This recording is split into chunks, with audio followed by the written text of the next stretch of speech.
साथियों, अम्बेडकर संविधान जिंदाबाद।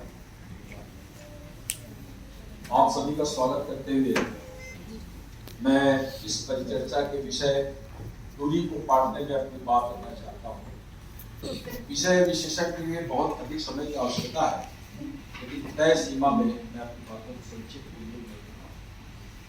सबसे पहले मैं इस परिचर्चा के विषय वस्तु में जिन दो विचारधाराओं, पहला वर्ग संघर्ष के सिद्धांत पर कार्य करने वाले कथित मार्क्सवादी दार्शनिक राजनीतिक चिंतन एवं दूसरा जाति पहचान आधारित कथित अम्बेडकरवादी चिंतन। इस पहचान को मैं कथित मार्क्सवादी व अम्बेडकरवादी इसलिए कह रहा हूँ क्योंकि ये मार्क्सवादी व अम्बेडकरवादी होने का दावा जोर शोर से करते हैं, लेकिन मार्क्स व अम्बेडकर की व्याख्या समग्रता से नहीं करते।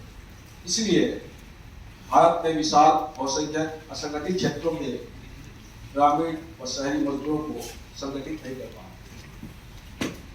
इस तथ्य को मैं निम्न बिंदु में रखना चाहता हूं।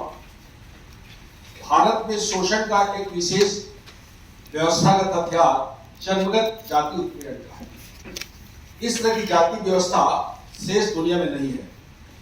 इसके कारण भारत के मशीनी मार्क्सवादी इस व्यवस्थागत हथियार को नष्ट करने का काम नहीं कर पाए, विशेषकर तब जब मार्क्सवादी नेतृत्व तबका स्वयं जन्मगत जाति के उस भाग से है जिसे पैदाइशी कथित ऊंचा श्रेष्ठ माना गया। सरकार की तानाशाही सत्ता की मार्क्सवादी व्याख्या अब असंगत रूढ़ हो गया है और कथित अम्बेडकरी की यह व्याख्या कि आर्थिक समानता की लड़ाई सही नहीं है, हमें सिर्फ सामाजिक असमानता के सवाल पर आगे आना है, यह भी असंगत रूढ़ लगता है।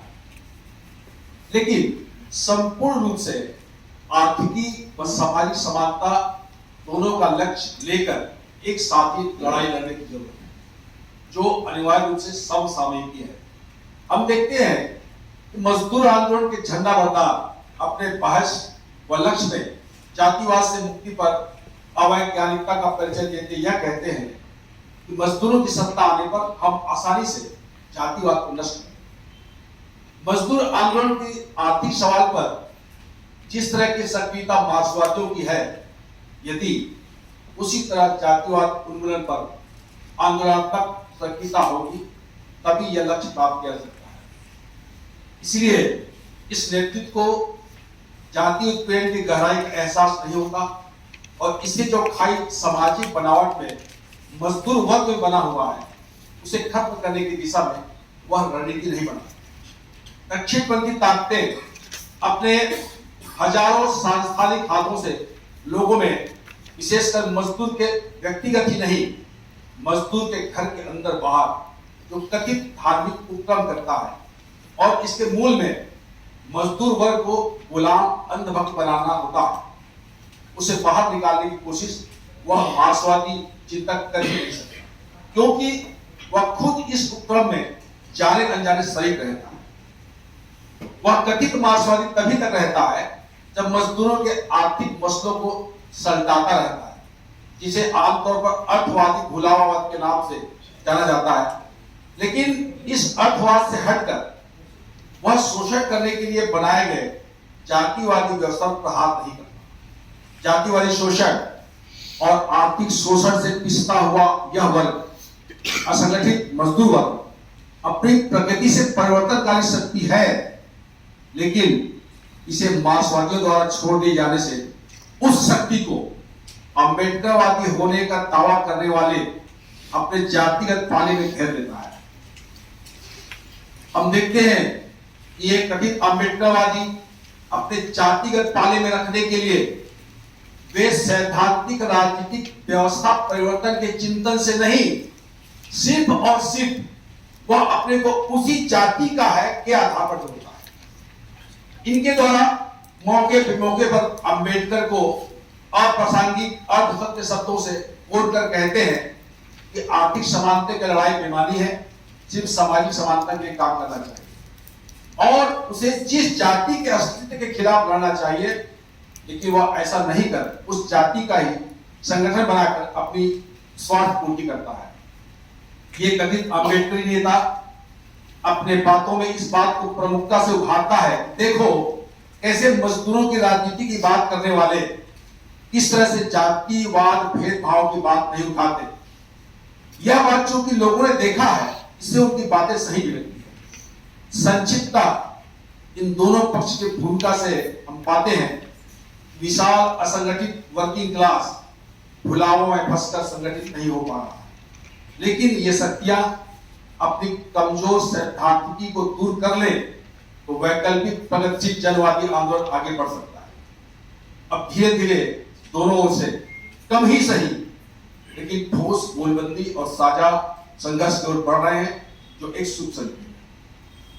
शोषणकारी बहुसत्ता वर्ग इन दोनों शक्तियों की बढ़ रही जुगलबंदी से परेशान भी हो रहा है, इसलिए उनके दमन का मुख्य निशाना इस एकता को रोकने तरह तरह के हथकंडे अपना रहा है। इसलिए मेरी समझ से इस एकता का मुख्य सूत्रवाक्य अम्बेडकरी जनवादी धर्मनिरपेक्ष संविधान को बचाने, सर्वांगीण रूप से हमारा लक्ष्य जाति विहीन, आर्थिक असमानता विहीन नागरिक समाज बनाने का लक्ष्य रखना है और इसके लिए आवश्यक धर्मनिरपेक्ष जनवादी संविधान का अस्तित्वमान होना, जिसे प्रत्येक को नागरिक अधिकार प्राप्त हो, वे किसी भी धार्मिक राज्य के विपरीत सिर्फ इंसानी हक प्राप्त राज्य के नागरिक रहे।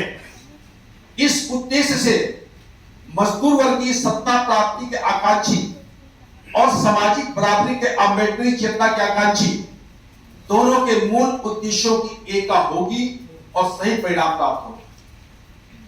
अम्बेडकरी चिंतन का मूल लिखित और प्रमाणित रूप से उद्देश्य है समाजवादी राज्य की स्थापना और मार्क्सवादी चिंतन का लक्ष्य भी समाजवाद की स्थापना करना। इसलिए विशाल असंगठित श्रमिक वर्गों के आर्थिक लड़ाई को लड़ते हुए इसमें से उभरे नेतृत्व को सभी राजनीतिक, सामाजिक, धार्मिक, सांस्कृतिक मुद्दों पर सर्वांगीण शिक्षण प्रशिक्षण कैडराइज करने की अनिवार्य व्यवस्था करना हो। ऐसा ना हो कि हम सिर्फ जातिवादी व्यवस्था को खत्म करने की बात कहें और आर्थिक मुद्दों को छोड़ दें। इसी तरह हम सिर्फ आर्थिक मुद्दों की बात करें और जातिवादी व्यवस्था को खत्म करने की बात को छोड़ दें। हमें दोनों बातों को एकाकार पिरोना होगा। इसलिए हमारी संस्था गुरु घासीदास सेवादार संघ, GSS एवं प्रवासी असंगठित मजदूरों के बीच काम करने वाली संस्था लोक सृजनहार यूनियन LSU का केंद्रीय नारा है रोटी और सम्मान के लिए जन संघर्ष करना। ऐसे तत्व जो रोटी और सम्मान में से एक के लिए ही लड़ने की बात करते हैं, वे बहुत बड़ा मूर्ख या धूर्त है। रोटी और सम्मान दोनों एक दूसरे के पूरक हैं। इसी चिंतन से सही कैडर बेस्ड नेतृत्व खड़ा किया जा सकता है।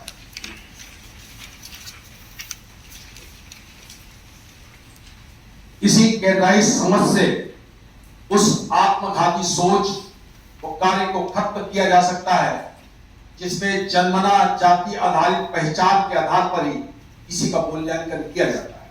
यदि कोई ब्राह्मण है और वह कर्मगत रूप से सही रूप से आर्थिक सामाजिक बराबरी के लिए लड़ रहा हो, लेकिन उन्हें सिर्फ ब्राह्मण चिन्हित कर तिरस्कृत अपमानित किया जाता है, यह गलत है। और इसी तरह से कोई अब्राह्मण जो ब्राह्मणवाद का घोषित अघोषित पालकी हो रहा है, जो किसी न्याय अन्याय को अपनी जाति बिरादरी देख कर तय करता है, लेकिन उसे अब्राह्मण ही नहीं कहा जाता है, तो यह भी सरासर गलत है और दोनों स्थिति जनवादिता को धोखा देता है। हम सभी तरह की समानता नागरिक समाज बनाने के लिए जो लोग भी मैदान में खड़े हैं, उन्हें उनकी जन्मना जाति के आधार पर नहीं, कर्मणा कार्य आधार पर चिन्हित संबोधित करना होगा।